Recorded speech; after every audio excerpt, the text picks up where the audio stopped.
আমরা জানবো কাঁঠাল পাতা সম্পর্কে। এই কাঁঠাল পাতার মধ্যে থাকে ফাইটোকেমিক্যালস এবং অ্যান্টিঅক্সিডেন্ট, যা আমাদের রক্তের শর্করার পরিমাণটা কমায় এবং রক্তের মধ্যে শর্করার পরিমাণ কমানোর ফলে কারো শরীরে যে ডায়াবেটিস থাকে সেই ডায়াবেটিসটা নিয়ন্ত্রণে কাঁঠাল পাতা অত্যন্ত সহায়ক হিসেবে কাজ করে। এই কাঁঠাল পাতার মধ্যে থাকে পটাশিয়ামের উপস্থিতি, ফলে আমাদের কারো শরীরে যদি উচ্চ রক্তচাপ থাকে সেই উচ্চ রক্তচাপ কমাতে কাঁঠাল পাতা অত্যন্ত ভূমিকা পালন করে।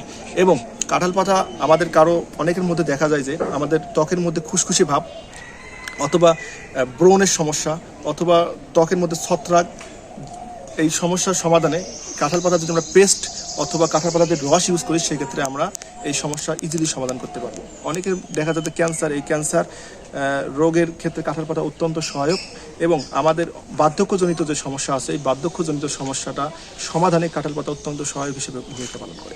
এবং আমরা অনেকের মধ্যে দেখতে পাই যে হজমের সমস্যা, অনেকের বদ হজম থাকে বা কোষ্ঠকাঠিন্য থাকে, এই কোষ্ঠকাঠিন্য সমস্যার সমাধান এবং আমাদের সর্দি কাশি অনেকের মধ্যে থেকে থাকে, এই সর্দি কাশি যদি আমরা কাঁঠাল পাতার রস খাই সেক্ষেত্রে আমাদের সেটা অত্যন্ত উপশম হিসেবে বলে আমি মনে করি।